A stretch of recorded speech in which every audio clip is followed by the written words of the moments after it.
Welcome to the Jaron Jarvis channel. I am Jaron Jarvis. Today, I would like to introduce to you, aren't you a sweetheart? It's my fault. I want that clear from the top. When I tell you that I was lonely, that I needed a friend, I know that doesn't excuse anything. When I tell you this all started when I was 16 years old, it's just background information. When I explain to you that I was brought up by a single mom and that my dad had been in prison since I was 5, I'm not calling out for your tears. These are just things it's necessary for you to know. If you don't, none of this will make sense. I need to make sense. I need to keep a clear head. But I'm scared. No, I'm fucking terrified. It's just me and the wide open world, now. And him. Trevor Walker, the friend I had needed so badly. My dad sent me a photograph with the only letter I ever received from him while he was in prison.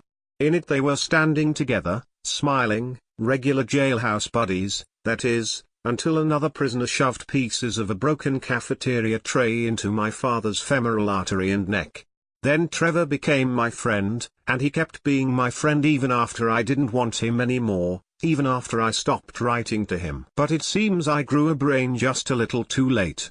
I took a selfie, printed it off at the library at school, and wrote a letter of my own. This is what it said. December 23, 2012. Dear Mr. Walker. My English teacher says the art of letter writing is dead. I want to say she'd be happy with me for doing this, for proving her wrong, but I don't think she'd approve. Neither would Mom. But I don't care. My name is Mercy Evans. That's me in the picture. You knew my dad. Did he ever tell you about me? Mom wouldn't let me visit him. I didn't even know he was in jail until I was 10. I might have never found out if Dad hadn't finally written to me. Lucky thing I was the one who got the mail that day. I can't say I miss him. I hardly remember him. But it's right around Christmas when I miss having a dad, someone to drive home the tree strapped to the roof of the car, someone to call me his little girl and threaten my boyfriends. If I had a boyfriend, which I don't. But I'm all over the place now. I'm sure you must get lonely there, on the inside. Is that really what they call it? I know a thing or two about you. I know you've always said you were innocent of those terrible things everyone says you did. My dad must have believed you, even if no one else does. I'm ready to believe you, too. It's hard to make friends when no one understands who you really are, which is something I can totally relate to. Everyone at Marshall is, like, on a whole different planet from me. Knowing my luck, you probably won't write back. I just figured, you know, what the hell. Show my mom and Mrs. Madsen a thing or two. If you write back, maybe the art of letter writing is still alive, if only in us. Sincerely, your old friend's little girl. Merci. I made a copy of that letter, by hand, and kept it. I copied them all, every single letter I ever wrote to him.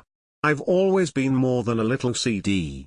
I told myself, that first time, that if Mr. Walker should write back, if he referenced anything I had written to him, I'd want to be able to look back on it. I stole a stamp from my mother's purse.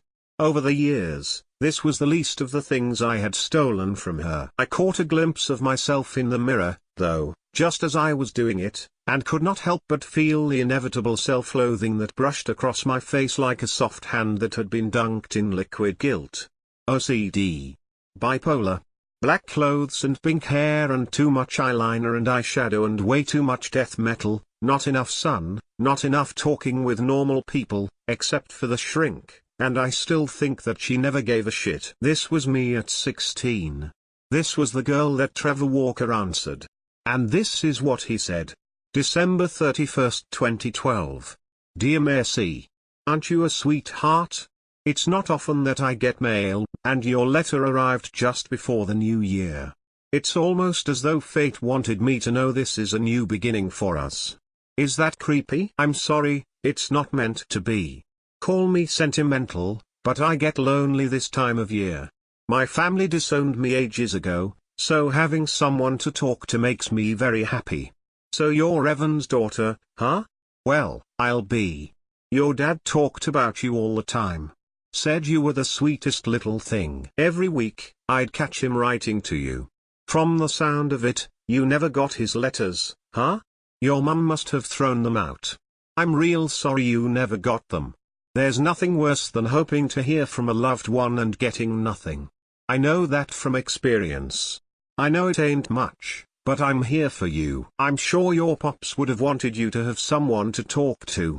You have no idea how much it warms my heart to know you believe I'm innocent. I know we don't know each other much yet, but when the entire world looks at you like a monster, it feels real good to know there are still kind-hearted people out there like you who believe in me. Thanks for the photo. I'll hang it on my wall. Man, you look so much like your father. Got his eyes, for sure. I'm sorry about what happened to him. If you ever need to talk about anything, I'm here for you, okay? Your friend, Trevor Walker. P.S. Please forgive my awful handwriting. I'm afraid it's been a while since I've taken pen to paper.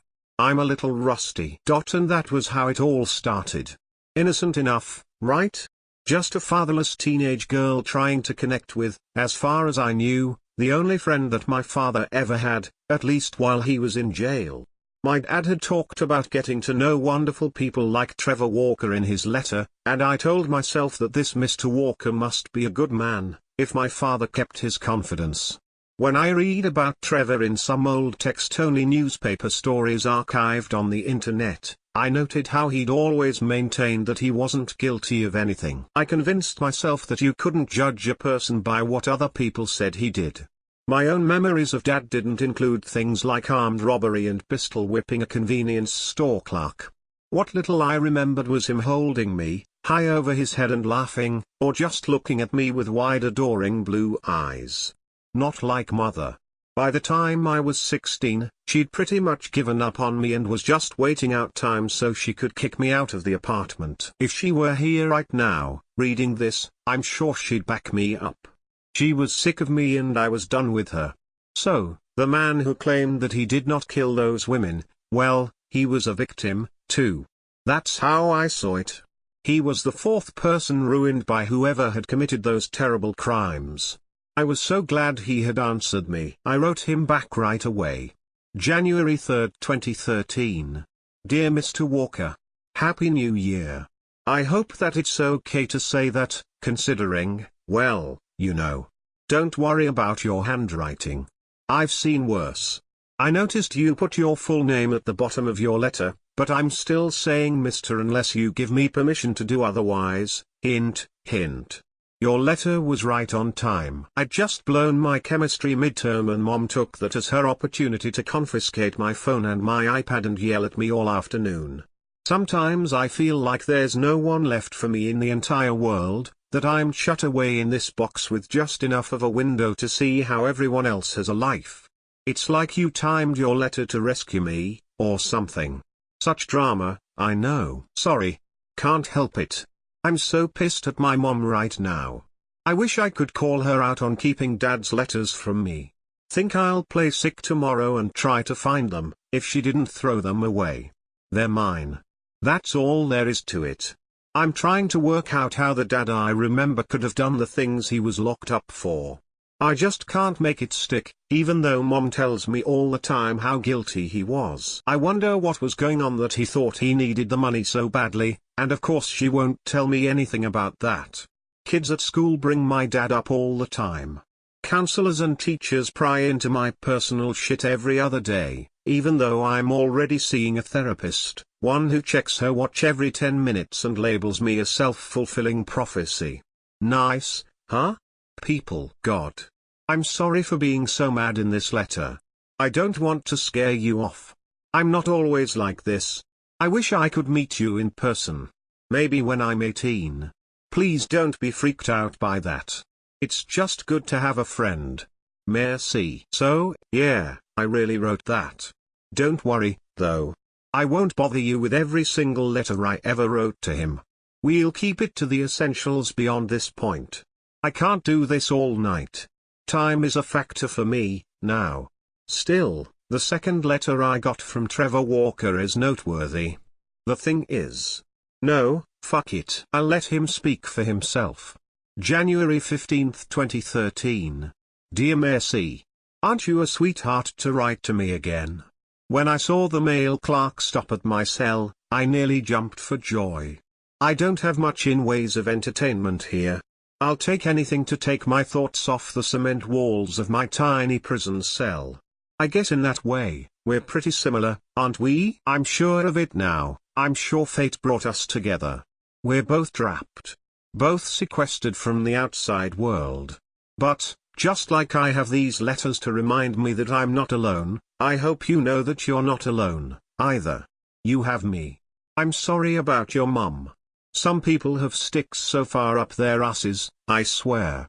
You deserve better than her bullshit. If I was her, I'd dote on you day and night. Don't you listen to a word she says about your pops, either, you got that? He was a good man. A real good man. Always told me he wanted a better life for you. Buy you nice things and move to a big city. If he hadn't passed, I'm sure he would have gotten out of here someday and followed through on those dreams of his. Shit, I don't doubt it for a second. Now, don't you worry about scaring me off, okay?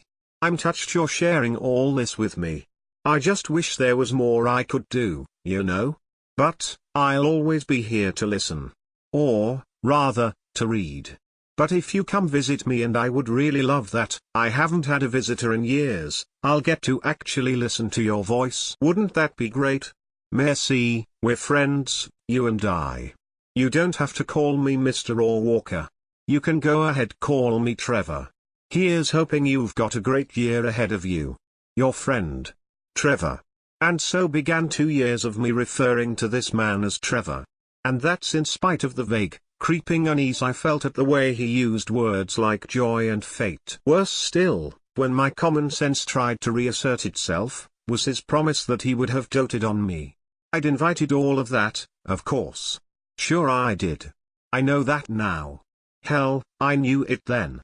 I remember how foolish I'd felt, having all but promised to visit him after my 18th birthday. I remember the calendar advancing toward that date like floodwater under a door, slow but inexorable, and knowing that I would have to keep that promise or somehow back out of it. Nearing the end of my senior year, we had corresponded 31 times. And it wasn't so weird, most of the time. Our letters became conversational and familiar. I trusted him with small secrets. For me, Trevor was a source of positive attention, an uncritical adult who told me so many things I really did want to hear, things I needed to hear, about my problems, my life, my dead and half-forgotten dad. Speaking to him through the mail was safe, and I adopted mail gathering as one of my daily chores. Mom didn't seem to mind. Why should she? It wasn't like Dad was going to send me another letter. Incidentally, I never did find the old letters Dad had supposedly sent. I was sure that Mom must have gotten rid of them, but there wasn't any point in asking. She would deny they had ever existed, and I'd never know if she was lying or not. Anyway, letter writing always provided that perfect cushion of space. I realized I wanted that cushion. I began to suspect, somehow, that I needed it. But by the week before my 18th birthday, Trevor had reminded me of this so-called promise I had allegedly made in all 3 of his most recent letters. And in the last one, he announced that I was officially on his approved visitor list. Staring at that letter, I knew I could not put it off any longer. Decision time, I thought. Do you really want to see this man in person, Merci? Thinking clearly for the first time about anything as it related to Trevor Walker, I really did do my best to fix the problem. May 29, 2015. Hi, Trevor. Hope everything is cool with you. I'm sitting by this creek bank in the woods outside the new Glaswick strip mall, using my English binder as a sort of portable desktop while I try to write this. I'm crying and my hands are shaking, so now I guess it'll be you who might complain about the whole handwriting issue. Daddy took me here once, just before it all went to hell. There's crawfish in the water, but other than that I'm all alone. This is a good place to come, when you want to be all alone. I had another fight with Mom today, and it was really, really bad. I told her about us. Don't say it, I know it was dumb. I guess I just wanted to open up a little, Try to make things right with her in an honest way before going out on my own. Mom said she would help pay my college tuition, so I thought that meant maybe she wanted to make things better, too, before I was gone for good. But when I told her about the letters, about me wanting to visit you, Trevor, now she says she'll cut me off and just throw me out right away if I do that. And I know she means it. I know I've messed everything up. I hope you'll forgive me, but I just can't come and see you, not until I'm done with college. Please, please understand. I hope this somehow all makes sense to you. I've explained it the best I can. I'm sorry. Merci. My best, however, was a lie. Mom wasn't going to pay for my college, although it was true that I might be allowed to hang around at home if I stayed serious about it. You see, I'd actually turned things around in 11th grade. I had decided that the only person who was going to make my life right was me, and I had found that, with a bit of effort and a more positive outlook, it wasn't actually that difficult. By 12th grade I was in the running for a hardship scholarship, and I had qualified to enroll at the local community college. Part-time work at the student deli would supplement my loans and Pell Grants. I was an honors student. I had even made a few friends. The truth was that I didn't need Trevor anymore. Oh, and I didn't cry while writing that letter, either. I did write it by the creek bank, though, just like I said. I was honest about that much. Trevor didn't waste much time in answering. June 8, 2015. Dear Mercy. Your mother is a damn dirty bitch, and I hope she gets what's coming to her one day. It ain't right to treat such a sweetheart like you that way. It ain't right to make you a liar. Your father always kept his promises, you know. Always. I believe you will too. I can wait a few more years, I mean, it's not your fault. Hell, I'm not going anywhere. But in the meantime, would you send me a few more pictures? It brings me so much joy to see how you've flourished these past couple of years. I keep them on my wall. Look at them every morning when I wake up and every night before I go to bed. You look so much like your father. Got his eyes. If I ever get out of here, maybe you and I can sit by the water and look at the crawfish together. Would you like that? I would. The only thing that keeps me sane in this God-forsaken place is knowing you're out there thinking about me. I need you, Mercy. I need you as much as you need me. Remember that, all right? I don't know what I'd do without you. Your friend, Trevor. I sat on my bed and stared at the letter. By the time I realized what was happening, it was almost too late. I ran out of my bedroom, clutching the letter in the sweaty ball of my clenched right hand, and found I could not let it go until I was leaning safely over the open toilet. I don't think I've ever thrown up so violently in my life. If I had, prior to that moment, still felt that Trevor Walker was innocent of the crimes he was accused of committing, that letter set me good and straight. For 2 years, I had been corresponding with a killer. My father had been friends with a killer. And now my entire college experience would be tainted with a mistake I had begun making when I was 16 years old. I would be on the clock again. It would be ticking down the days until Trevor would be expecting me to visit him, to fuel whatever desperate, despairing, perverted fantasies he used as masturbation fuel on his prison cot at night. He wanted more pictures. He wanted the up-to-date version of what I looked like. He wanted to track my progress toward becoming a woman. I threw up again. Noticed my mother at the doorway, watching me. Saying nothing. I screamed at her to leave me alone. She did, swearing under her breath, something about me being a neurotic little bitch. Later, it would occur to me that the trait was inherited. You know how you always think of that perfect comeback when the moment's long gone? Anyway, I was making too much of this. He was locked up, after all. I spit, flushed the toilet, steadied my breathing. What could he really do? The days of me writing letters to Trevor Walker were fucking finished. But Trevor, it turned out, was not finished with me.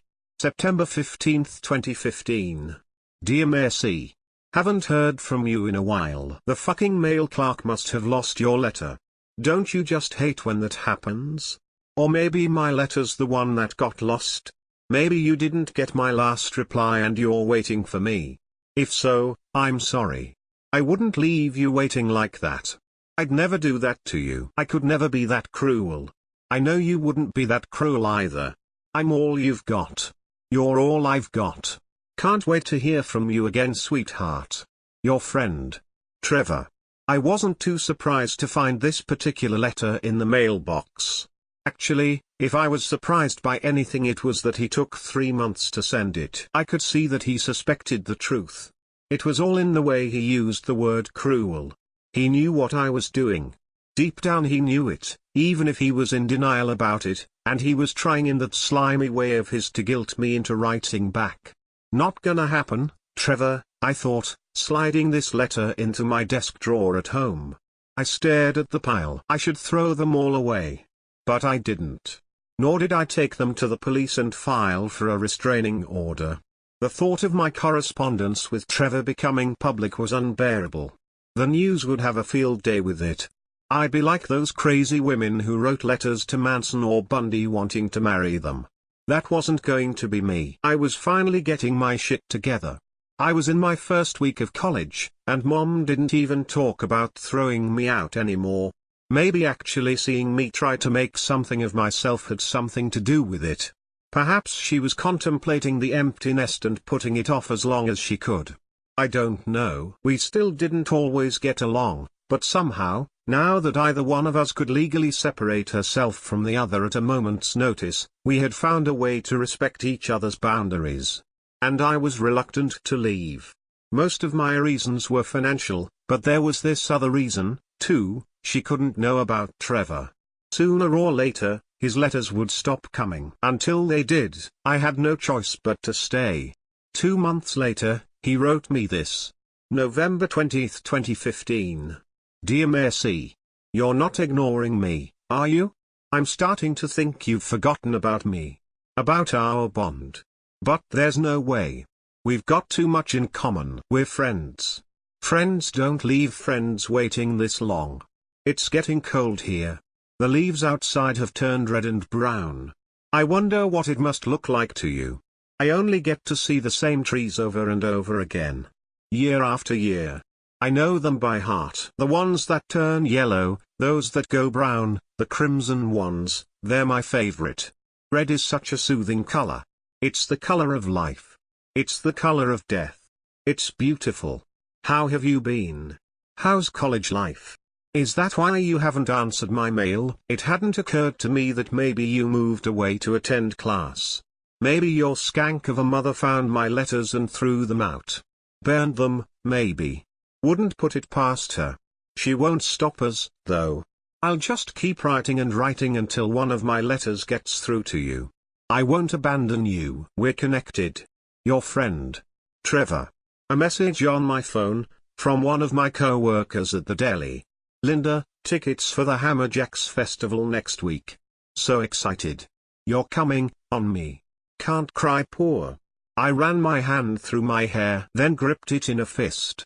That was a 2-day festival, up where she lived in Fremont, 20 miles away. She'd expect me to spend the night. I'd miss the mail for a day. I texted her back, can't, sorry. We'll explain tomorrow. I'd think of something by then. I held up Trevor's letter, brushing away tears. Stop it, I whispered, as though he could hear me. Please stop it. And that one wasn't the last, either.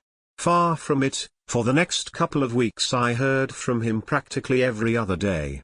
I told myself that this was his final frenzy, that this must all end, and soon. The words on the page kept whispering to me, taunting me, painting my vision red, the color of life and death. We're connected, he said, over and over again. And soon it would be our special day. Trevor was conscientious enough to remember it. December 23, 2015. Dear Mercy. Do you know what today is? It's our anniversary. The anniversary of the first letter you sent me. It's faded now. I've looked at it so many times, handled it so much, that the ink is smeared and faded. But I still have your picture. I'm very careful with your picture. I don't let anything bad happen to it. But back to the topic at hand, our anniversary. I haven't heard from you in months, but I know you're thinking of me today. I just know it. I can feel you in my bones. It's electric. The bonds that bind us together. You feel it too, right? Our special connection. Tell me you're thinking of me. Happy New Year. Hope to hear from you soon. Trevor. I put out the cigarette. I was tempted to burn myself with it. Wouldn't have been the first time. No, I said to myself. You're done with that shit, all of it. You haven't done stupid shit like that since you were a kid. But then, I hadn't smoked cigarettes in more than a year, either. And here I was, smoking. I hoped Mom wouldn't smell it. That was the last thing I needed. This is it, I thought, and repeated it to myself several times with my eyes shut tight. When I don't answer him on our anniversary, he'll get it. He'll take the point. This is it. This is it. For 2 months, I dared to hope that it was. February 27, 2016. Dear Mercy. Have I done something to offend you, sweetheart? Why would you treat me this way? By now, I'm sure at least one of my letters has reached you. I've sent dozens, maybe more. Your whore of a mum couldn't have caught all of them, so why aren't you answering? I miss you. Your friend. Trevor. Into the drawer the letter went. Out came the textbooks, on came the computer. I breathed a sigh of relief as the machine booted up. Finally, he gets it. It was the best thing that could have happened, better even than never hearing from him again. This time, for once, he acknowledged that I had deliberately cut him off. Took him long enough. As I commenced hacking my way through pages and pages of research on evolving theory on abnormal psychology, I felt an unexpected twinge of guilt. Trevor Walker was a criminal, a killer, but it had originally been me, not him, who had reached out for a friend. I hadn't even had the guts to tell him I was done. This could have been over long ago. And through it all, he'd cared enough about me to keep our letters secret. If he had told anyone, I knew, then sooner or later everyone would have found out. I felt bad for him, but not bad enough to write back. I figured he had one more letter left in him, tops. But I was wrong. He had two. March 19, 2016. Dear Mercy. In all the time we've been corresponding, you never once asked me what happened that night. I'm sure you must want to know. I can't blame you. I understand. Well, sweetheart, I think you deserve to know the true story. I owe you that much. It was 1986, and I was taking a stroll after dark. As I walked by the woods, I saw something strange.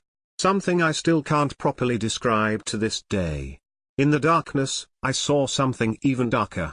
Something that seemed to absorb even the dimmest of light. A kind of shadow in the shadows. I could only make out its presence from the absence of things around it. This strange moving shadow shifted towards me as though liquid and solid all at once. I was frozen in fear. Couldn't move. Couldn't run. Couldn't scream. The shadow slithered into me, and suddenly, I felt a rush of adrenaline. My body started moving on its own. You know, after all these years, I've always maintained my innocence. And this is why. I wasn't in control that night. I was just a puppet. That thing, that shadow, it pulled me by unseen strings, forced me to do those heinous things. I couldn't stop myself. There was no way to resist him. He made me steal that truck. Made me throw those women into the back. Made me force myself on them. Made me watch as my hands squeezed the life out of them. I had to watch. Oh God, I had to watch as the light faded from their eyes and felt their bodies turn cold. I had to throw them into the ditch and hunt for the next. But, after the third woman, I managed to restrain him. I sat on the hood of that truck and waited for the police to find and arrest me. That was my choice. What I did to those women wasn't. Now that you know the truth, will you respond to me? I miss you. Your friend. Trevor. This, I said aloud, looking the letter over again for a third time, is out of control. I know what you're thinking. You're thinking, this would be the moment when a normal person would say to herself, hey, you know what? Your pen pal is a fucking lunatic who blames his psychosis on demonic possession and believes he just used you as his confessor. A normal person, an adult, would have understood that there was information in that letter that the police might want. And you'd be right to think that. Even if all of the other letters leading up to this one could have been filed in a drawer labeled my own personal bullshit, I could not do that with this one. Not with a clean conscience. If I didn't turn that letter in, I might even be guilty of withholding, or something. But Trevor Walker was still in jail. He'd been sentenced to life without the possibility of parole, and in this state, that actually means something. He was surrounded by brick and bars and razor wire and shotguns. If he tried anything, there wasn't a cop anywhere on earth that would hesitate. They'd blow his fucking brains out. And I was in too deep. I had collected over 50 letters from this monster and done nothing with them. I'd be hounded everywhere I went. I'd have to move, change my identity, hit the reset button on my life yet again. I had friends. I was normal. Things weren't even that bad with Mom anymore. So go ahead and say it. I won't argue. I was an idiot. I let the sleeping dog lie. It wasn't long, of course, before the sleeping dog woke up. July 2, 2016. Dear Mercy. I gave you a chance, Mercy. I gave you all the time in the world to reply to me. Why didn't you reply to me? Are you afraid of me? Don't you believe my story? Have you lost faith in me? In us? What they say in the news ain't right, you know. I grew up normal. A normal boy in a normal, God-fearing household in the outskirts of Montana. They tell my story the way they want to tell my story. Make things up to make me sound like some kind of bloodthirsty animal capable of nothing but inflicting pain. They never understood me. They changed my story to fit their agendas. To come up with a fake little explanation as to why I was the way I was, because the lie made more sense than the truth I told. Made more sense than knowing that demons are out there. That the devil is real. That I was just a puppet. They said I tortured my pets as a kid. What a fucking crock. I never hurt a damn animal in my life. Said I was a loner. Not true. I had plenty of friends, not that any of them would admit to that now. But you would. You know how good of a friend I can be, Mercy. They made me out to be everything I wasn't. They spun their web of lies, made me out to be a monster. The joke's on them, though. I ain't no monster. I'm a savior. I'm rotting in this jail cell by choice. It's by my will and my will alone that this creature doesn't get back out into the world. I make sure that I stay in this cell right here, where it can't escape. Don't you see?